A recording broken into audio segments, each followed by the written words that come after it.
Alright students, let's go ahead and now start with our revisions for customs. Now when you go ahead and start your revision for custom, in the custom you'll see the first chart which is given is the definitions ka chart. Now listen to me carefully. These definitions, although from exam point of view it is C graded, in the exam they hardly go ahead and ask any definition.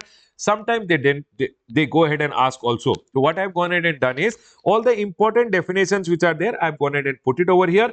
This first chart is just for the purpose of your reading. You can read, go through them quickly, and then move to your first chapter which is there, the levy and exemption ka chapter. Now sir, also I have given this first chart over here because it acts as a supportive chart for the other chapter. For an example, when you read levy and exemption ka chapter, you need goods ka definition, you need India ka definition. In that scenario, you can quickly refer to this chart because goods ka definition is given over here, India ka definition is given over here. So this first chart which is there is just a supportive kind of a chart which you can just quickly go through, glance through once, and then you can go ahead and start with the revision from chapter number 1. So let's get it started with chapter number 1 now.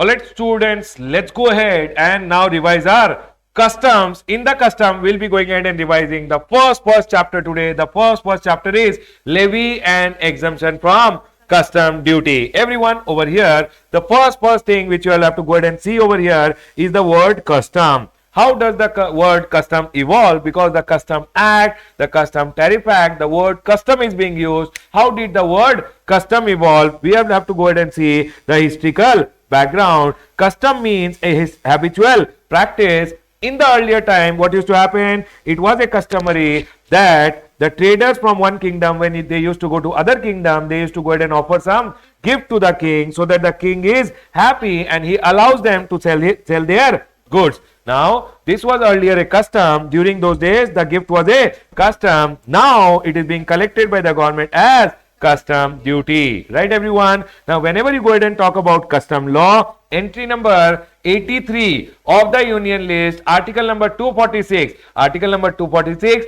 7th schedule, union list. Basically, 7th schedule mein there are 3 lists: union list, concurrent list, and the union list, state list, and the concurrent list. In the union list, entry number 83 gives the parliament the power to go ahead and make the law with respect to custom. Now, when I go ahead and talk about the custom law has Custom Act, Custom Tariff Act, custom rules, and the regulations which are there.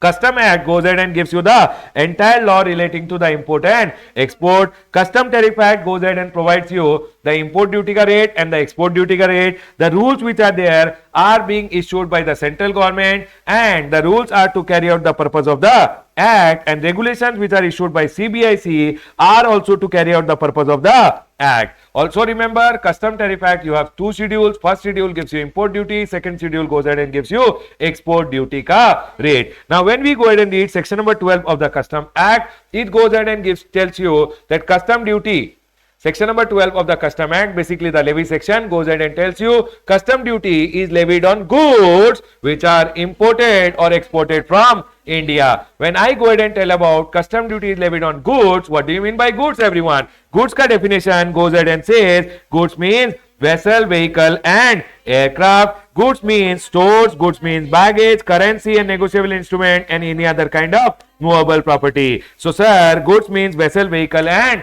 aircraft only when they are permanently imported, and not if they are imported as conveyance. If they are coming and going as conveyance, then custom duty can't be levied on them. But if they are imported as permanent import, then custom duty will be levied. Jal Udyog ka case law is there, wherein it was held that whenever all this conveyance etc. is coming as, all this vessel, vehicle, and aircraft is coming as conveyance, then in that scenario custom duty can't be levied. If they are permanently imported, custom duty will be levied. Then sir, custom duty is also levied on goods, and goods includes what? Stores. What do you mean by stores? Stores means those goods which are used by vessel or aircraft, and it includes fuel, spare parts, and any other equipment, whether for immediate fitting or not. Everyone over here, stores means basically those food which is being used by human being, life jackets etc. and ship ke liye whatever fuel spare part is there, those are known as stores. And whenever you are importing store is also goods.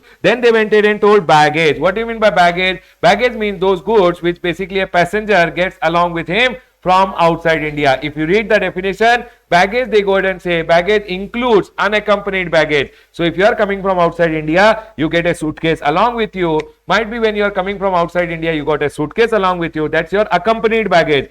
For an example, Priyanka Chopra came from outside India. They had 10 suitcases with her. Now the flight company went in and sent 1 suitcase with her. That is her accompanied baggage. 9 suitcases were sent later. Those are unaccompanied baggage, and that is also baggage. Always remember, when you read the definition of baggage, baggage says it includes accompanied baggage or unaccompanied baggage, but it does not include motor vehicle.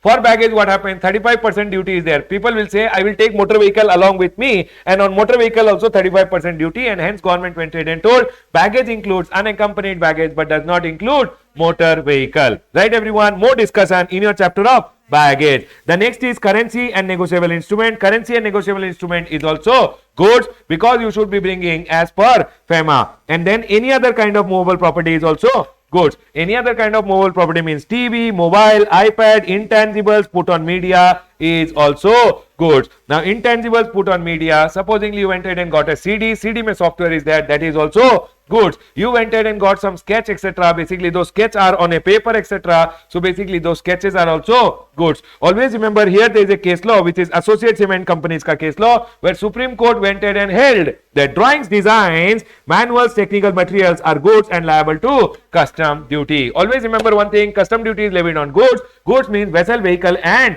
aircraft. Sir, goods means stores, goods means baggage, goods means currency and negotiable instrument, goods means any other kind of movable property, sir, and it includes intangibles which are put on media. Associate Cement ka case law is there. Right, everyone? Custom duty is levied on goods which are imported into or exported from India. What do you mean by imported into or exported from India? Sir, import means it is a taxable event. Always remember one thing. Sir, imported means it is the import or export is the taxable event. Custom duty is levied on goods which are imported into or exported from India. If you go ahead and read about India, India ka definition goes ahead and says India includes the territorial waters of India. Now, sir, India will always include the territorial waters of India, that is up to 12 nautical miles. Now, everyone over here, what is the significance of the territorial water? Import and export is determined by the territorial water. If ship comes inside the territorial water, it is import. If ship goes outside the territorial water, it is export. Right, everyone? Then we have something called Indian custom water, that, sir, up to the exclusive economic zone, the water which is there in the is the Indian custom water. Basically up to 200 nautical miles, it is the Indian custom water. Indian custom water ka significance is that the officers of custom, Indian custom, have the power till the Indian custom water. They can go ahead and stop any ship. They can search any ship. If they go ahead and find any violation is there, they can arrest a person and also confiscate the ship and the goods over there. Right, everyone? The next one over here is, sir, is India including exclusive economic zone and continental shelf also? Baba, in custom, exclusive economic zone and continental shelf are not part of India. Always remember, they are not part of India, but central government, by using the power under the Maritime Zone Act, can go ahead and extend the validity of the Indian Custom Act and the Custom Tariff Act up to specified areas of the exclusive economic zone and continental shelf, only for the purpose of what? Only for the purpose of exploration of mineral oil, petroleum or natural gas. And central government has gone ahead and extended the Indian Custom Act and the Indian Custom Tariff Act applicability to those specified areas of the continental shelf and exclusive economic zone, and hence not the entire exclusive economic zone but only specified area of exclusive economic zone and continental shelf where oil exploration, etc. is happening. Those places become part of India.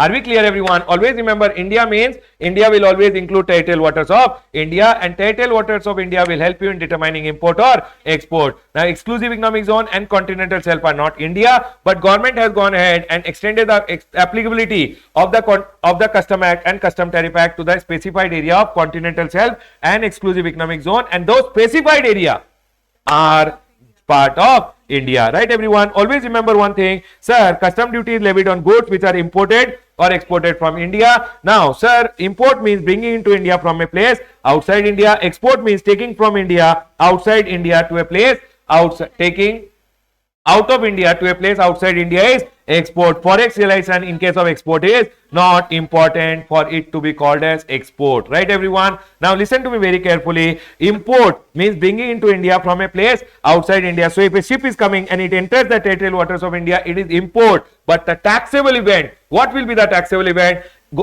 Court went ahead and decided in case of Garden Silk Mill, court went ahead and told when the ship enters the territorial water, it is import. But that time the import starts. Import will continue. Import commences when the ship enters the territorial waters of India, but import will continue and it will be completed. Basically, the taxable event will be reached when the importer basically goes ahead and files a bill of entry and he is willing to take the goods out of the custom boundary. Always remember one thing, Garden Silk Mill ka case law, government went ahead and told, court went ahead and told, import commences in case of goods cleared for home consumption. The import commences when the goods cross the territorial waters of India, but continues and is completed when goods become the part of the mass of the goods within the country. The taxable event is what? When the goods reach the custom barrier and you file a bill of entry for home consumption, that time basically the taxable event is reached and you will be liable to pay the duty. Sir, in case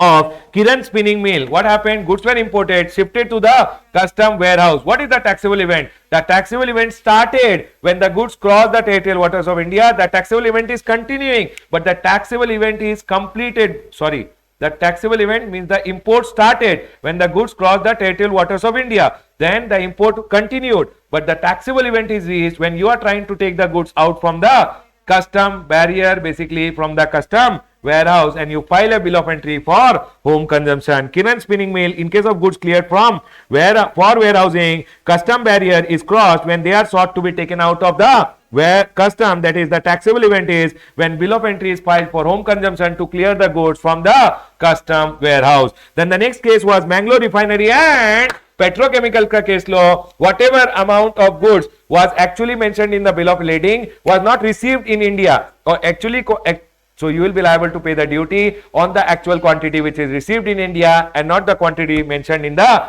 bill of lading. Then the next one was Urban Lloyd Chills Offshore Limited. Everyone listen to me very carefully. In case of Urban Lloyd Offshore Chills, what happened? This area in the EEZ, basically where the oil refinery is there, is what? Is part of India. Now Urban Lloyd Offshore Chills Limited, what happened? They went ahead and got some machinery or some goods on their exclusive economic zone.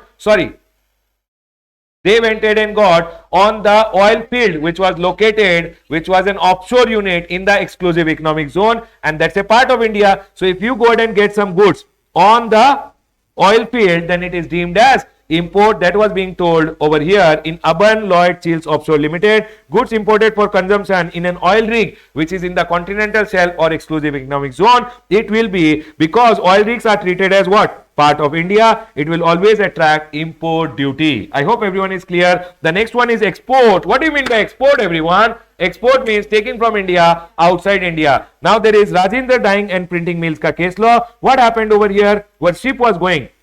Now what happened? The ship was going, and it became Titanic before crossing the territorial waters of India. It will not be export because it did not cross the territorial waters of India, and no export benefit will be given to the exporter. Sir, supposingly, what happened in the next case? Sun Industries ka case law. What happened? Sir, the ship was there, ship went, crossed the territorial waters of India, then it returned. In that scenario, because it had already crossed the territorial waters of India and it returned because of some problem, then they are going ahead and telling, because you crossed the territorial waters of India, it is export, and the exporter will be eligible for all the export ka benefit. I hope you guys are clear till here. Always remember one thing, custom duty is levied on what? Goods imported or exported from India, but this levy which is there is subject to some other sections, some other remission, some other abatement, and some exemption. Section number 13 which is there goes ahead and says, sir, generally custom duty will be levied on goods imported or exported from India, but if you go ahead and import some goods and at the port there is some pilferage which is happening, pilferage means small theft, then you will not be liable to pay any duty. Are we clear, everyone? No duty liability if goods are pilfered after unloading, but before clearance order for home consumption or warehousing is given. Basically, the pilferage should happen at the port, in the custody of the custodian. Always remember one thing, Pilferage का case में no duty is liable to be paid. Can I go ahead, everyone? The next one over here is because goods pilfered, duty also pilfered. Section number 23 subsection 1 goes ahead and talks about remission, means you don't have to go ahead and pay the duty on goods which are lost or destroyed. Always remember, lost means big theft has happened. Pilferage means small theft. Now whenever goods are lost or destroyed means they are completely unusable, then you can go ahead and tell the department and they will not be asking you the duty on the goods which are lost or destroyed, but it is your duty to go ahead and satisfy the AC or DC saying that, sir, goods have actually been lost or destroyed. Everyone over here, section number 23 applies only when there is no pilferage. Pilferage, then go to section number 13. Burden of the proof is always on the importer. You have to go ahead and prove to the AC or DC that goods are lost or destroyed. Loss or destruction should happen before clearance from custom, that is, it is applicable to warehouse goods also, in the port also, or might be in the warehouse. Wherever lost or destroyed goods are lost or destroyed, you will not be liable to pay the duty. Simple. Goods lost, duty lost. Goods destroyed, duty destroyed. The next one is section number 23.2, remission of duty on abandoned goods. They went ahead and told, if you got some goods from outside India and the goods are not as per specification, or might be there is a breach of contract, breach of term or condition is there is some breach of contract and you are not willing to take the goods, or might be goods when they reached India they have been damaged or deteriorated, you don't want to take the delivery, leave the goods to custom and they will leave the duty. Always remember one thing, if it is offensive good, in case of offensive goods you can't go ahead and abandon it. Now they will send you to jail also. Can we go ahead, everyone? Here they are telling remission of duty on abandoned goods. Owner of the goods before clearance or depositing in the warehouse can relinquish the title and they don't have to pay any duty. No relinquishment in case of offensive goods, and importer may relinquish if the goods are not as per specification. You told iPhone, they send you pineapple phone, then goods are damaged or destroyed during voyage, or there might be a breach of contract and you are not willing to take delivery. Don't take delivery, we will not take duty. Can I go ahead, everyone? The next one is section number 24, power to make rules relating to denaturing or mutilation. Always remember one thing, if goods have been imported into India, supposingly alcohol, and alcohol can be used for home factory consumption also, it can be used for human consumption also. So if you have gone ahead and imported alcohol and you are telling I am going to use it for factory consumption, power of under section number 24 is given to the custom officer. He can go ahead and denature the goods. Now he'll mix some chemical in the alcohol and make it denatured. Now you have to pay duty as if that alcohol had come into India in such denatured form. Now there is power to make rules for mutilation. One machinery was imported and it can be supposingly cleared as to machine also, it can be cleared as scrap also. You are telling I want to clear a scrap, then they will go ahead and mutilate, break it into piece, and now you can clear the machine as if it was imported in such scrap form only. Right, everyone? That power to denature and mutilate is there with the custom officer. The next one over here is section number 20, which goes ahead and says, sir, if you imported some goods, if you re-importation of goods produced or manufactured in India, always treat as fresh import and liable to duty. I went ahead and exported some goods. If I re-import, section number 20 says re-importation is always fresh importation and I'll be liable to pay the custom duty again. I exported it. Now if I re-import, I will have to pay the complete custom duty. Everyone over here. But then there is some concession which is being provided.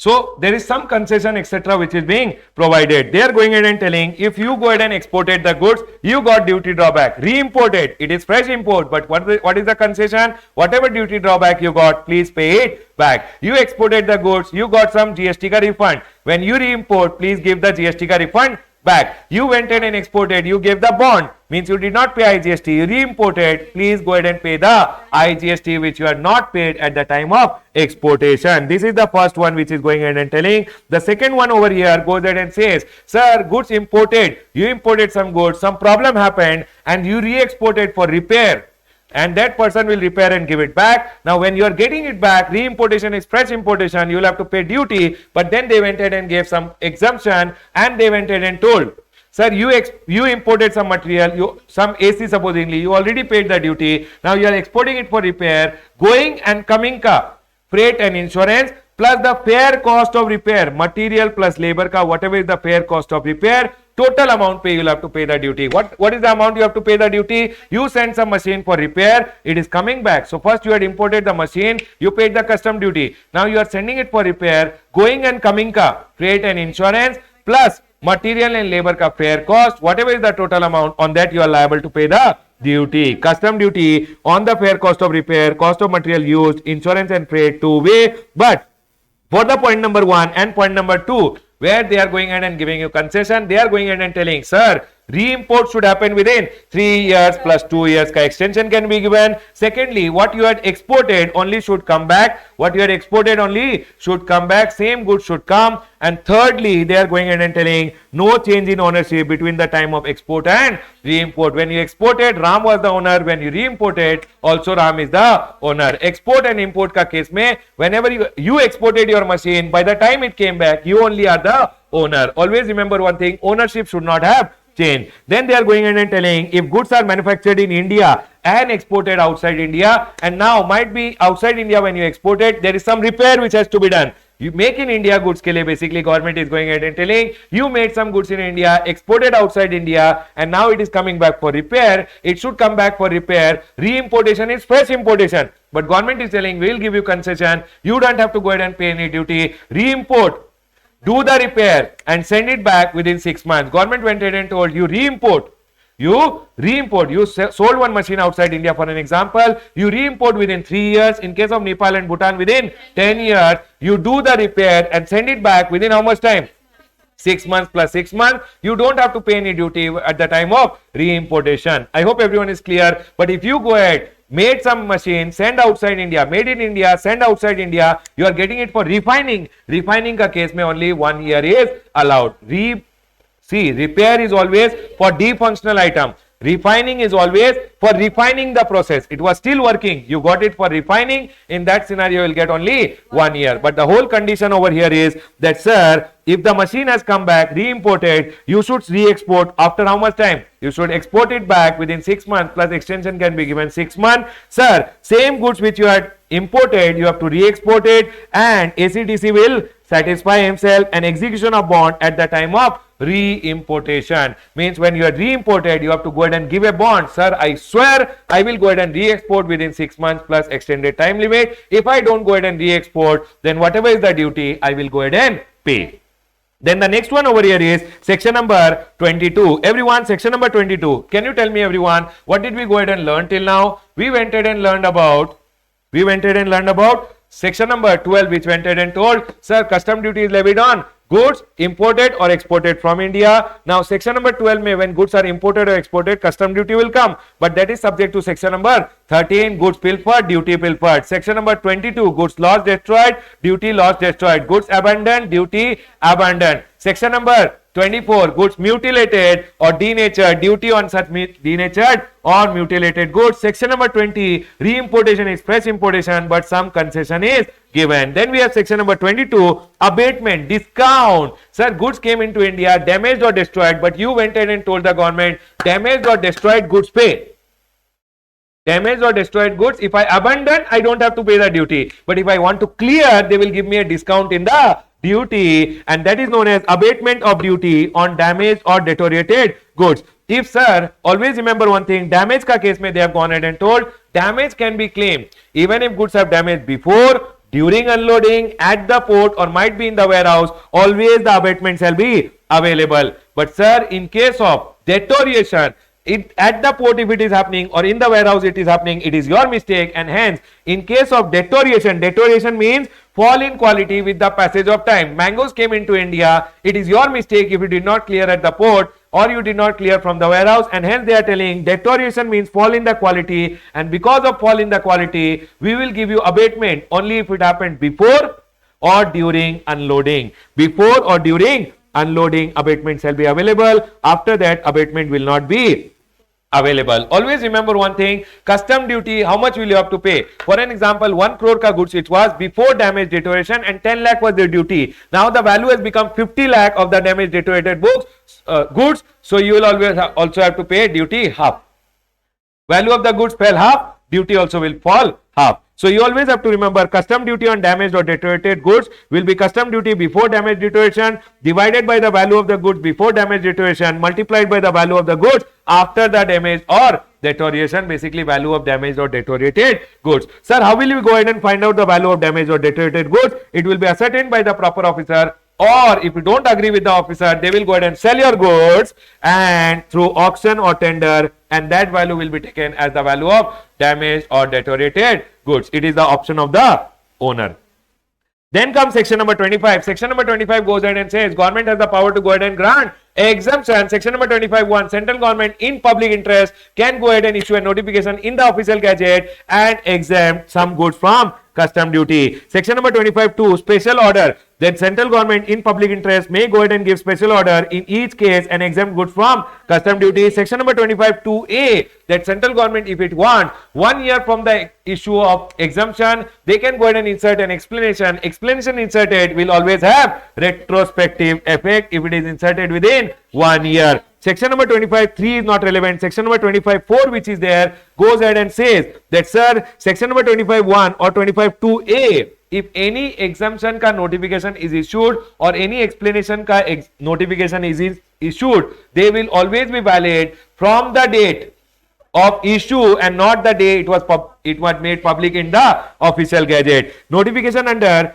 section number 25(1) or 25(2)(a) shall take effect on the date of issue by the central government for publication and not the day it was publicly made available in the official gazette. Sir, this rule is not applicable for special orders. Special orders ka case mein what happened? It is given to a special person and that special person ko it is communicated, hence there is no date etc. ka requirement. Section number 25(4)(a), very very important, conditional exemption. Always remember one thing, conditional exemption shall, unless otherwise specified, if one conditional exemption is issued by the government, if government have not specified any date, then conditional exemption shall always be, if government have gone ahead and specified a date, then it is valid up to that date. If government withdraws it, then baba, till the date of withdrawal it is valid. If nothing is told, then it will always be valid. The year it is issued, from that year you see 2 months, means supposingly 2 years, sorry 2 years. For an example, it was issued on 1st of May 2021. 1st of May 2021, say you have to see 2 years first,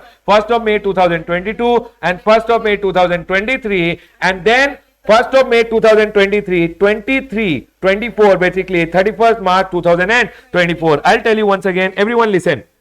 For an example, in the year 21-22, 1st of May 2021, one exemption, conditional exemption notification was issued and there is no date which is mentioned when it will be expiring. Then from here you will have to see 1 year, 2 years. So it is 1st of May 2022, 1st of May 2023. So in the year 23-24, in the year 23-24, it will expire on 31st March 2024. So that is what is being told over here. Conditional exemption shall, unless otherwise specified, varied, rescinded, be valid up to 31st March, falling immediately after 2 years from the date of grant or variation. I hope this point is clear. Can we go ahead, everyone? The next one is section number 21. Section number 21 goes ahead and says goods derelict, jetsam, flotsam, wreck, brought to India or coming into India shall always be dealt as if those are goods imported in India and leviable to custom duty, unless you prove to the proper officer that, sir,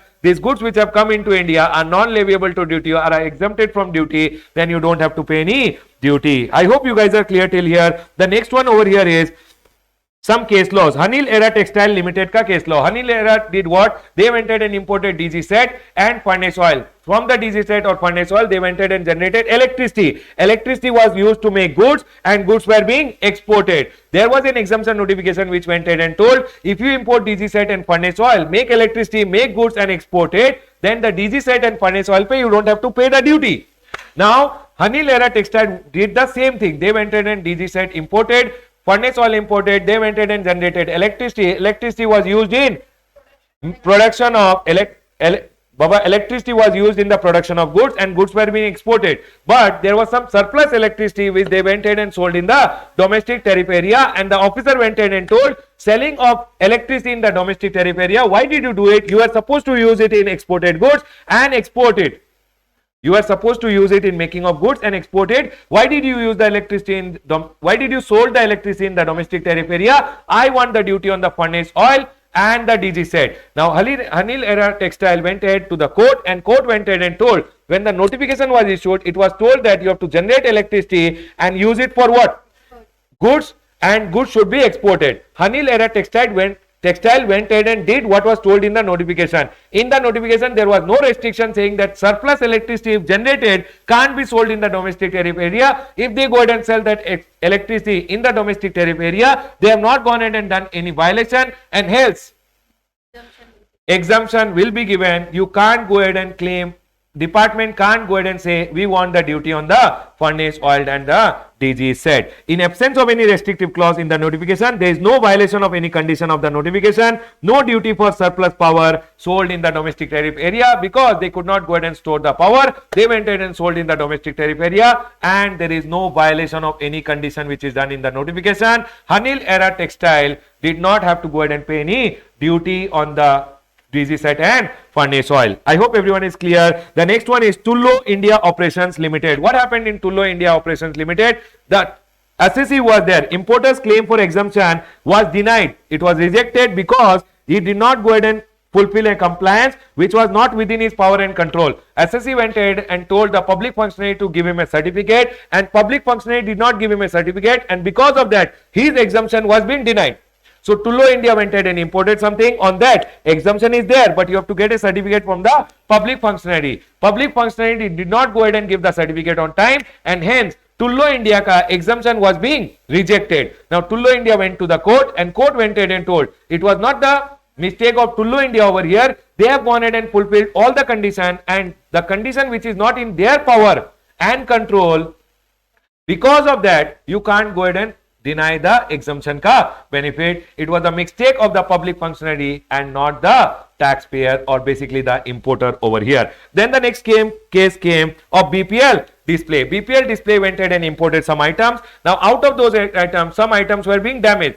There was an exemption notification in force saying, supposingly, for an example, screens, if you import and make TV out of the screen, and TVs is being exported outside India, on the import of screen you don't have to pay any duty. So they went ahead and imported, for an example, some screens, and out of those screens, 3 screens, 4 screens or 5 screens were broken. Now those broken screens could not be used for the final product and be exported, and hence the department went ahead and told, for the entire lot we will not go ahead and give you the exemption. For the screens which you can't use because they were broken, we will not go ahead and give you any exemption, and you have to pay the duty. Now here the court went ahead and decided that in case of BPL displays, this case had come, and court went ahead and told the importer had gone ahead and imported, basically BPL display had gone ahead and imported the whole lot to go ahead and make the television and ultimately export. Means they had gone ahead and imported the item to use in the final product and export. If they could not use it because it was damaged, you can't go ahead and deny the benefit of exemption with respect to the lot which is damaged over there, and hence benefit of exemption available with respect to the entire lot including damaged. You can't go ahead and say for damage we will not give exemption because it was not used for the final product. The intention was to use for the final product, and the entire lot including damage ke liye you have to give the exemption ka benefit. Right everyone? The next case was Tirupati Udyog ka case law, wherein supply from domestic tariff area to the SEZ will not attract section number 12 and no export duty. Means if you go ahead and sell the goods from the domestic tariff area to the SEZ, it is not export. Export means taking from India outside India. SEZ is within India. So neither in section number 12 of the Custom Act nor the SEZ Act, nowhere it is told that selling goods from the domestic tariff area to the SEZ will go ahead and attract what? Export duty, and hence whenever you sell the goods from domestic tariff area to the SEZ, it will never be export, and export duty will not come. Always remember that, right everyone? Because neither the Custom Act nor the SEZ Act goes ahead and says that it is export and export duty should come. Right everyone? Now, one more thing which is there over here, you should always remember in case of customs, The common portal is the icegate.gov.in. Just for your knowledge, you should always remember icegate.gov.in is the common portal under custom. Right everyone, I have gone ahead and completed the quick revision of my A graded topic over here. Always remember what is the important point in this chapter. The important point over here to remember, as A graded is section number 13, as A graded is section number 23, as A graded is section number 22, as A graded is section number 20, and Baba section number 25 also you can go ahead and remember as A graded. B graded are all the case laws. Case laws ka name if you don't remember, no problem, at least remember what is there in the case law. Secondly, B graded can be also section number 21 and section number 24. Right everyone, all other things I have gone ahead and told. Right everyone, we will go ahead and close all our discussion on the chapter of levy and exemption from custom duties over here. Congratulations people. Done.